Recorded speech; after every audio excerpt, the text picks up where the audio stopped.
জানেন যে গত 1 তারিখে শেরপুর জেলার শ্রীবর্দী পৌরসভায় একটা বিশাল আকার ট্রাকের মধ্যে একজন অজ্ঞাতনামা মহিলার গলিত লাশ উদ্ধার করা হয়। সেই সংবাদ প্রাপ্তির সাথে সাথে শ্রীবর্দী থানা পুলিশের সহায়তা করার উদ্দেশ্যে আমরা পিবিআই জামালপুর টিমের একটা চৌকস টিম ওখানে পাঠাই এবং সেই টিম তথ্য প্রযুক্তি সহায়তা নিয়ে ভিক্টিমের পরিচয় শনাক্ত করে। আমরা ভিক্টিমের পরিচয় জানতে পারি, তার নাম ডলি আক্তার, বাড়ি নেত্রকোনা। এই তথ্যকে সংগ্রহের পরপরই আমরা এই হত্যা মামলার রহস্য উদ্ঘাটনে মনোযোগী হই এবং সেই সংক্রান্ত আমি একাধিক টিম মোতায়েন করি এবং প্রত্যেককে আলাদা আলাদা ভাবে টাস্কিং করি এবং নিজের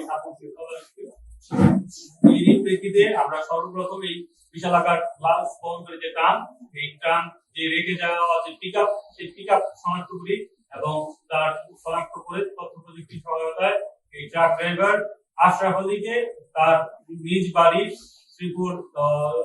শেরপুর জেলার এটা হচ্ছে শ্রীবর্দী থানার ভেলোয়া ইউনিয়নে তার বাড়ি থেকে তাকে আমাদের হেফাজতে নেই। একই সাথে এই হত্যাকাণ্ডে যে রেখে যাওয়ার ট্রাক, সেই ট্রাকের পিকআপ, ব্যবহৃত পিকআপটি আমরা জব্দ করি। পরবর্তীতে আশরাফ আলীর দেওয়া তথ্য যাচাই বাছাই করে আমরা দুজন মধ্যবর্তী ব্যক্তি, একজনের নাম হচ্ছে হাসমত আর একজনের নাম হচ্ছে হাসমত এবং বাবু, তাদেরকে আমরা আটক করি। আটক করে তাদের থেকে আমরা আসলে মূল যে ব্যক্তি, মূল হত্যাকাণ্ডে যে সংযুক্ত করেছে সেই ব্যক্তি নিয়ামুল নাহিদ, তাকে আটক করতে সক্ষম হই। এই আটক করার ক্ষেত্রে আমরা অনেকগুলো জায়গায় ঢাকার গাজীপুর এবং ময়মনসিংহ, জামালপুর এবং নারায়ণগঞ্জ এই সমস্ত জায়গায় অভিযান সঞ্চালন করি। সর্বশেষ এই নিয়ামুল নাহিদ এবং তার স্ত্রী রিতামণিকে আমরা শেরপুর সদর থানায় বিদ্যুতের সামনে থেকে এক চেকপোস্ট বসিয়ে যাত্রীবাহী বাস থেকে আটক করি। আটক করে তাদের প্রাথমিকভাবে জিজ্ঞাসাবাদ করলে তারা এই হত্যাকাণ্ডের সাথে তাদের জড়িত থাকার কথা স্বীকার করে।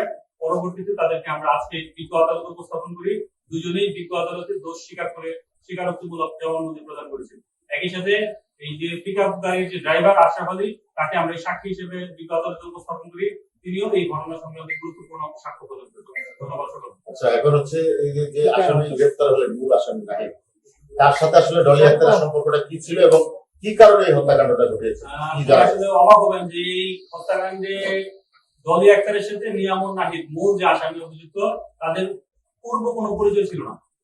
এই নিয়ামুল নাহিদ ওইখানে শ্রীপুর আসলে শ্রীপুর, গাজীপুরের শ্রীপুর, ওখানে একটা টেক্সটাইল ফ্যাক্টরিতে চাকরি করতো। ওনার ওয়াইফ টেক্সটাইল ফ্যাক্টরিতে চাকরি করে।